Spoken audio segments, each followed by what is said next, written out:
Hello, I'm Peter Robert from ACDelco.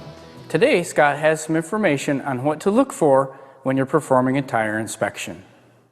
Hello, I'm Scott, and today I'm going to talk to you about tire inspections.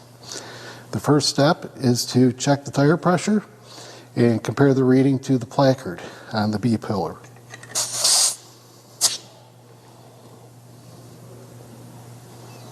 The tire pressure should be adjusted to the value on the placard. It is normal for a small amount of loss due to change in temperature or permeability of the tire.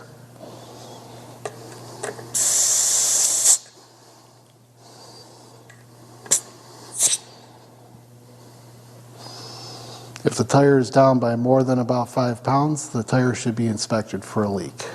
Always use the value printed on the placard because the maximum value embossed on the side of the tire relates to seating the bead when the tire is installed on the rim. Mark the tire with a line to ensure that the complete tire gets inspected. And then measure the tread around the circumference, in the center, and also at the edges.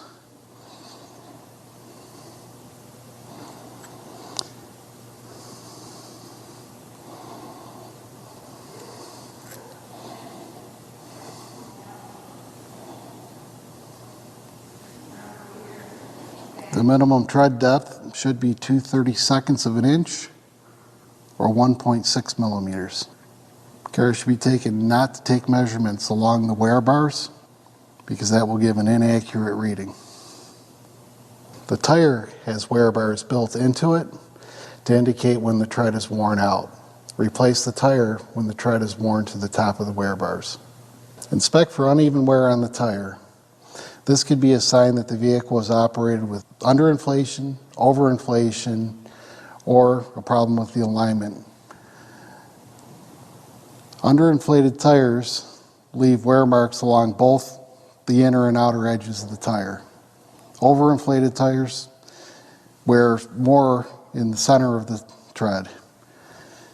Wear on either the outer edge or the inner edge of the tire could be an indication of an alignment concern, and low spots in the tread around the circumference of the tire could be an indication that the tire assembly is out of balance.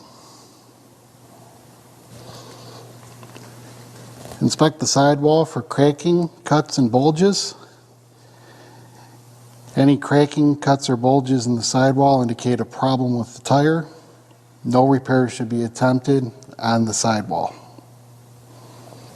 Inspect the treads for foreign objects or cracking. Foreign objects should be removed from the tread.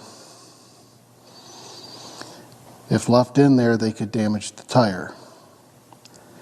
Cracking indicates that the rubber has become hard and brittle, and the tire should be replaced even if the tread is above 2/32 of an inch. Inspect the valve stem for damage. Replace the valve stem if it is damaged. And the final step is to replace the valve cap to keep moisture and debris out of the valve stem. Thanks, Scott. There are several components that could cause issues with tires. So remember, a good tire inspection will help prevent premature tire wear. Thanks for watching.